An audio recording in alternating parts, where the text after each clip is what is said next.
पाहूया पुढची बातमी आहे मनोज जरांगे यांच्या संदर्भात। मनोज जरांगे आजपासून पुन्हा एकदा उपोषण करणार आहेत। मराठा समाजाला आरक्षण मिळावं यासाठी मनोज जरांगे हे गेल्या अनेक काळापासून आक्रमक होते। त्यानंतर त्यांच्या मागण्या सरकारकडून पूर्ण झाल्या होत्या आणि सरकारकडून अधिसूचना मसुदाही मनोज जरांगे यांना देण्यात आला होता। मात्र या अधिसूचनेची अंमलबजावणी ही अद्यापही झालेली नसल्यामुळे मनोज जरांगे हे आजपासून पुन्हा एकदा उपोषण सुरू करणार आहेत। त्यामुळे सरकार आता नेमकी काय भूमिका घेते याकडे सगळ्यांचं लक्ष आहे। मराठा समाजाला लवकरात लवकर आरक्षण मिळावं अशीच भूमिका आणि अशीच मागणी मनोज जरांगे यांची आहे आणि त्यासाठीच जरांगे हे आजपासून पुन्हा एकदा उपोषण करणार आहेत।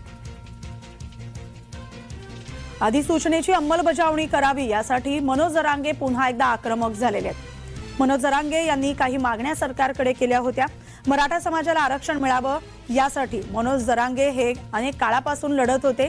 त्यांच्या मागण्या सरकारने पूर्ण केल्या आणि अधिसूचना मसुदा मुख्यमंत्र्यांनी जरांगेंकडे दिला।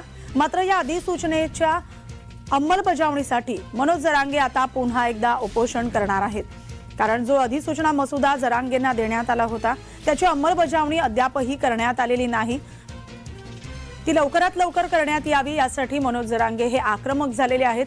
आजपासून ते पुन्हा एकदा उपोषण करणार आहेत। त्यामुळे आता सरकार काय भूमिका घेते हे पाहणं महत्त्वाचं आहे।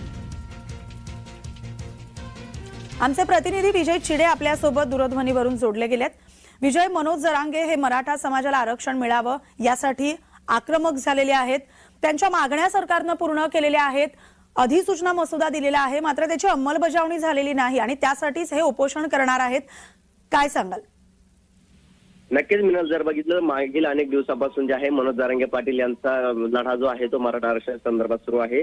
सराटी अंतरवली या ठिकाणी मनोज जरांगे पाटील यांनी अनेक वेळा उपोषण देखील केले आहे। सरकारने त्यांच्या सगळे सोयरीचा आदेश जो आहे तो पात्र केला आणि त्या आदेशावरती अंमलबजावणी करण्यात यावी अशी मागणी मनोज जरांगे पाटील यांनी केली होती। जोपर्यंत एखाद्या व्यक्तीला सगळे सोयऱ्या या आदेशामधून कुणबीचे प्रमाणपत्र भेटत नाही तोपर्यंत उपोषण जे आहे ते त्यांनी स्थगित केले होतं।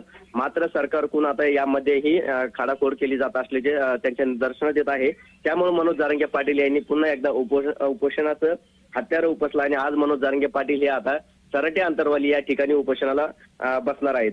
मिनल, अगदी हे उपोषण किती दिवसांचं असणार आहे या संदर्भात काही माहिती मिळते का की बेमुदत उपोषण असणार आहे?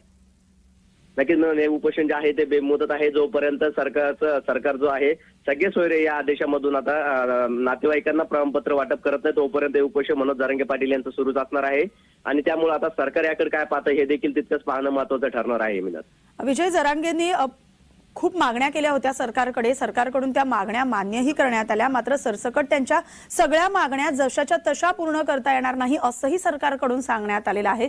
जर तसं झालं नाही आणि ह्या अधिसूचनेची अंमलबजावणी पूर्णपणे झाली नाही तर जरांगे यांची भूमिका कशी असेल?